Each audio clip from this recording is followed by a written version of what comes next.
Hey gang, what's going on? Let's talk Spider-Man Far From Home, the newest in the Marvel Universe. I believe the 23rd film that they've done, and the end of Phase 3. Now, I have no idea anything about Phase 4 or whatsoever, but this is the end of Phase 3.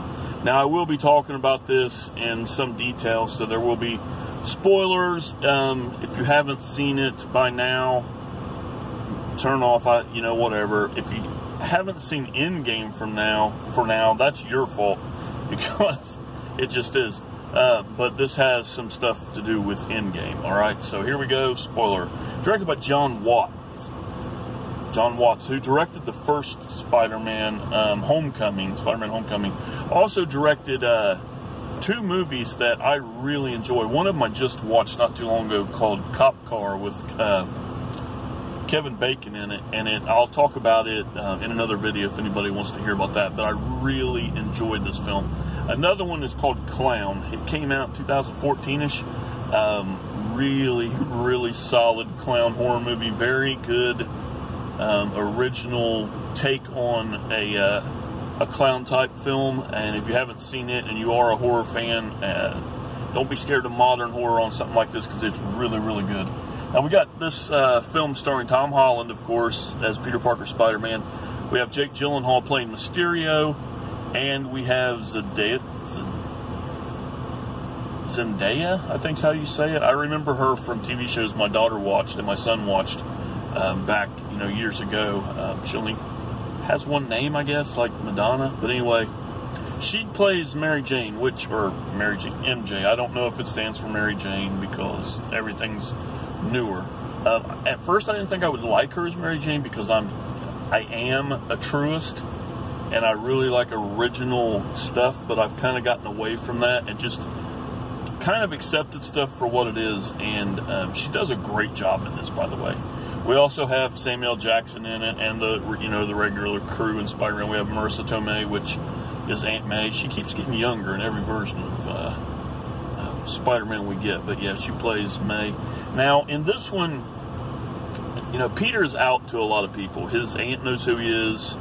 Of course, Happy Hogan, played by Jon Favreau, if that's how you say his name. I always fuck it up. But he knows, and his friend Ned knows, and now Mysterio knows. Okay, so a little bit of nerd knowledge, and I do this with comic book movies, and I don't know whether or not it's a good or bad idea. I don't know if anybody just hates to listen to me ramble about comic books, but in the comic books, Ned Leeds, who is his friend, is a very predominant character, and so is the girl that he falls in love with in the movie, Betty Brant. I'm not going to say much about their characters from Spider-Man comic books, but they are very predominant at one point in comic book history. Now, Jake Gyllenhaal playing Mysterio did an amazing job. Mysterio is one character from Marvel Comics that I thought we'll never see.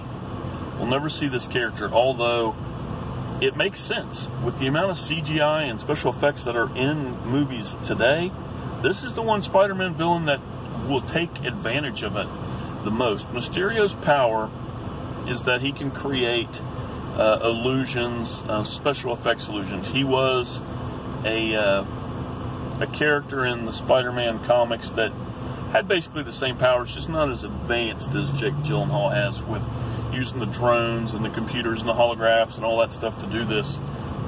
Is absolutely great. And Gyllenhaal does a great Mysterio anyway. So let's get to the movie itself. Spider-Man, Peter Parker is going on a trip with his senior class. Not his senior class, his science class, which I don't understand why they're doing these spots, and nobody will until you get farther into the movie and realize they're purposely getting sent to these different places. So every time he goes to a place, something happens. And what's happening is these elementals that are they're coming to life and attacking these cities. Like, we get to see Hydra Man right off the get-go, where he's fighting a giant water creature. Jake Gyllenhaal, Mysterio is. And then we see Molten Man, which I don't know if they use these names in the movie for the credits, but that's essentially who these guys are, except they are really holographic monsters.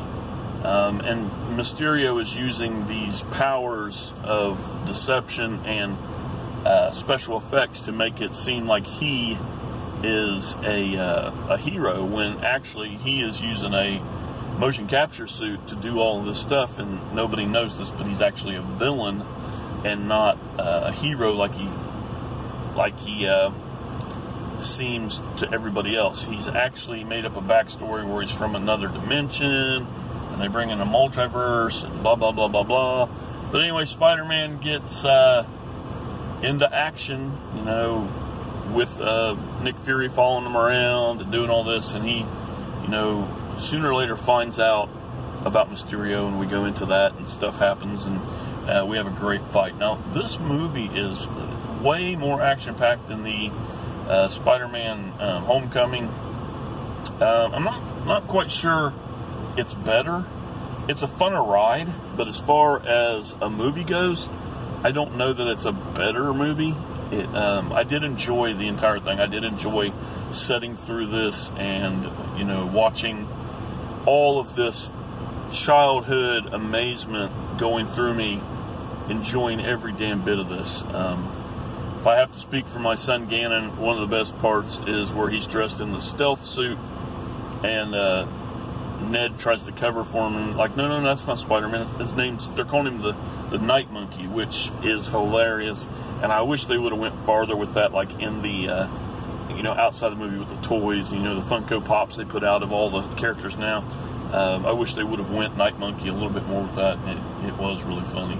But the movie overall is great. I really, really enjoyed it. There are parts you see on the commercial, though, however, that aren't in the film, and that really irritated me, because the little fight scene you see where he's wearing the Iron Spider costume, I needed that to be in the movie. It's not in the film. I hope it's in the Blu-ray, but it's not in the film at all. So, there you go. Spider-Man Far From Home is excellent. It is a fun MCU ride.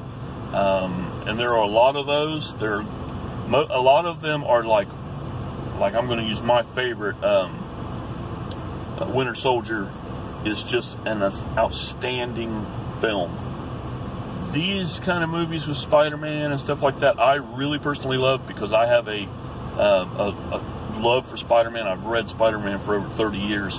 I love this character, and I think that they are really doing that character justice. Now, I still think that Spider-Man 2 with Tobey Maguire and the Sam Raimi films is my favorite Spider-Man film ever.